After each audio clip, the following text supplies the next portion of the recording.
Okay, ngayon naman, let's find out kung sino ang naalala ni Allen sa pinili niyang survival song. Watch this. Ang napili ko pong kantahin ay Hinahanap-hanap Kita. Tuwing naririnig ko po itong kanta na to, naalala ko po yung isang babae na naging close friend ko po sa school. Nung nag-decide po ako na ligawan siya, nalaman ko na lang po na may boyfriend na po pala siya.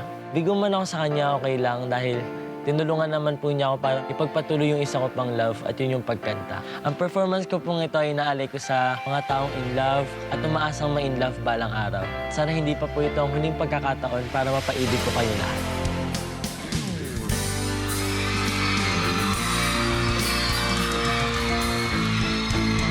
Adik sa'yo, awit sa akin, nilang sawa na sa akin, mga kwentong marathon tungkol sa'yo at sa ligaya, iyong hatid sa aking buhay. Iyo'y ang bida sa isipan ko, ikaw. Sa umaga at sa gabi, sa bawat minutong lumilipas, hinahanap-hanap kita, hinahanap-hanap kita. Sa isip at panalin, bawat pagpihit ng tadhana, hinahanap-hanap kita, hinahanap-hanap kita. Sa school, sa flag ceremony, hanggang uwian araw-araw, hinahanap-hanap kita,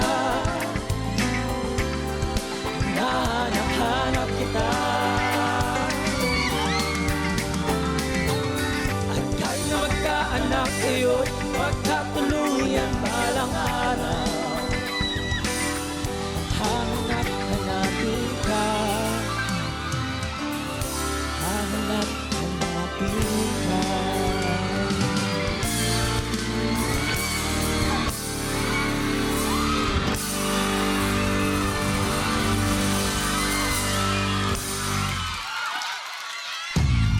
Allen! Allen, nalika dito, brother.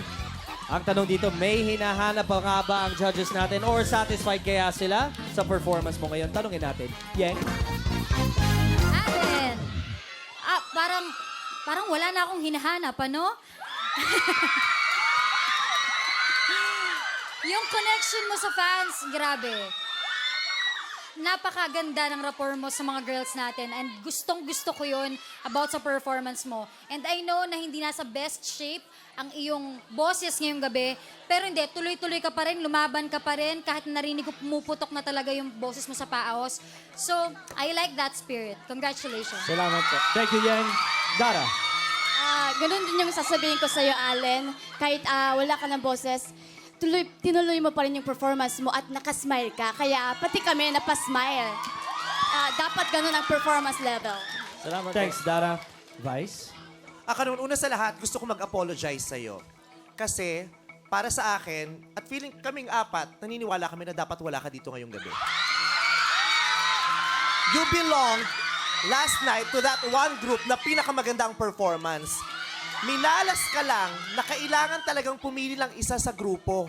Pero yung grupo nyo, lahat kayo, maganda ang performance. Kaya nga, naaawa ako kay Sandara kahapon na siya ang mag-a-announce na ikaw ang weakest. When in fact, hindi ka talaga dapat nandito eh. Kung pwede ko lang agawin yung papel kay Sandara na, Sandara, ako na lang mag-a-announce kasi baka i-bash ka ng tao at hindi nila maintindihan. Ako na lang ang mabash kasi huwag lang si Sandara. Sandara is such a beautiful, beautiful girl. Huwag mo siyang i-bash. Minalas ka. Kaya nga, iyak ka ng iyak kahapon, kaya nga minamalat ka ngayon eh. Pero dapat wala ka talaga dito tonight. You need to be saved. Salamat po. Thanks, Vice. Kuya Aga? Yung sinasabi ni Allen, listen ha, yung sinasabi ni Vice na lahat sa amin dito na sana dapat wala ka dito. Sa akin naman, pwede kong sabihin, mabuti na rin na nandito ka. Kasi napakita mo ngayon yung ginawa mo na yan. Kahit yung boses mo medyo namamalat-malat na, you gotta fix that, But I'm glad that you were able to prove yourself tonight.